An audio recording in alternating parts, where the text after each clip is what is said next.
Well, which country are you working in at the moment? I'm actually based in the USA. Full time?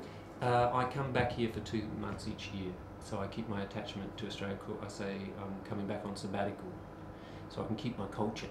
Well, tell me what you're doing there. I travel the entire country, and I do arts and education programs in schools in particular, but I pretty much perform to every age group from toddlers up to seniors, and I do a mixture of Australiana, and I share stories. I share stories from the Aboriginal tradition with the permission of Yirumduma Bill Harney, and I go and visit him every year, and that's part of my sabbatical, to come back and hang out with Bill. He takes me out to rock paintings, which I've been documenting as well, and then he tells me the stories with his permission. I go and tell him, he says, take these to the kids in America, and they love them. The stories are very powerful.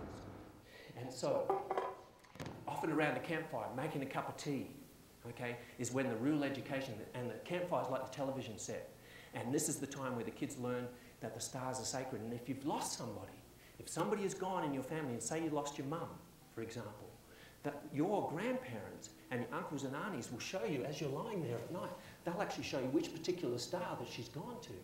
And they'll say, see her twinkling, that's her campfire. And even though she's left here, she's still keeping a watch on you from up top, so she's never really left you. And the smoke from her campfire, that's the Milky Way. And they teach the kids that the people who go up top can come back down. Now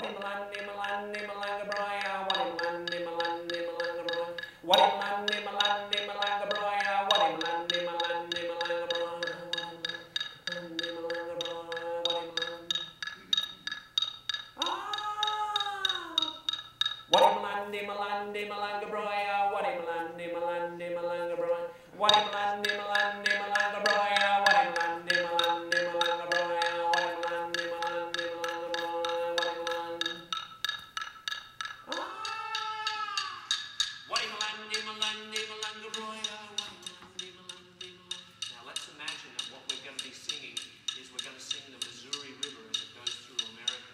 And this is like what they call in Australia, this is called a songline. Yellowstone, because it starts in Yellowstone National Park. Yellowstone. Helena, Montana. Then it goes through to North Dakota. Bismarck.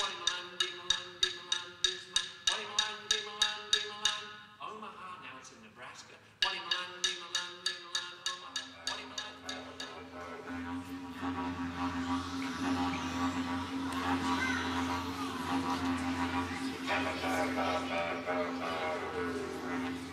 What's that animal? That's a giant monitor lizard, which is called a goanna. It's called a goanna.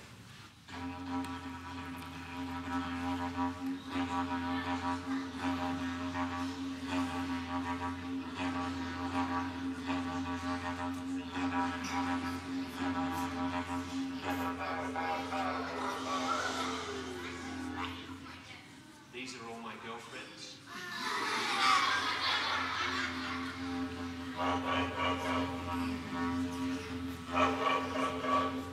In the Dreamtime, this wasn't a bird at all, but this was a young girl who loved to dance.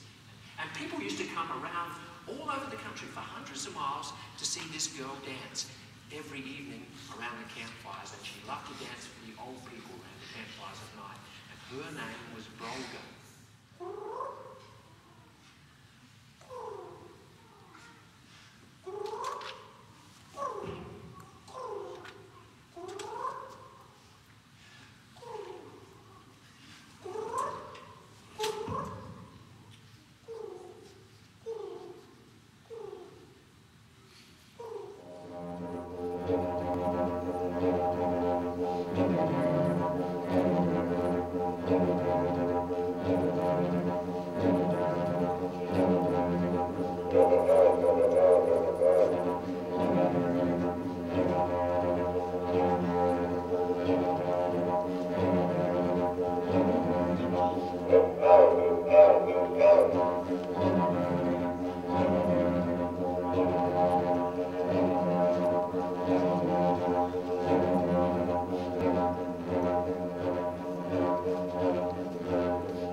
stars with your relatives, and then he's the one who also brings you back with the lightning, and you come down with the lightning, and when you come down with the lightning and it hits the ground, this is what you look like when you go into the billabong.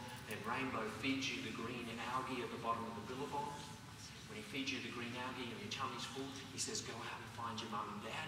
Go out and find your mum and dad. The kids then go onto the land for the first time, and they spy on their parents. They hide behind the bushes, and they check everybody out just to see who they're going to go to. And after a while, after they've spied on everybody, they then make a decision. Those two over there, they're the best for me. I'm going to go to them. So then the child decides to give the father the signal that they're about to jump inside the mum. And in Bill's country, the signals are different all over the world. And in Bill's country, the signal is a little water bird who comes up to the campfire while the dad might be making a cup of tea and starts singing to the dad.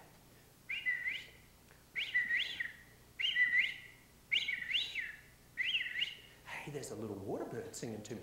I better call my wife over. Hoo-wee! Oi! Come on over, there's a little water bird singing to me at the campfire.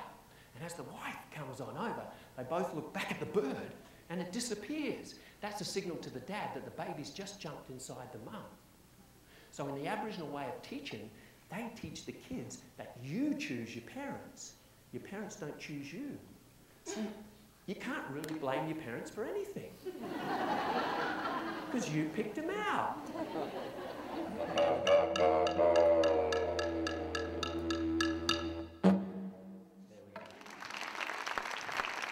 Well, which country are you working in at the moment? I'm actually based in the You USA. live full-time? I come back here for 2 months each year.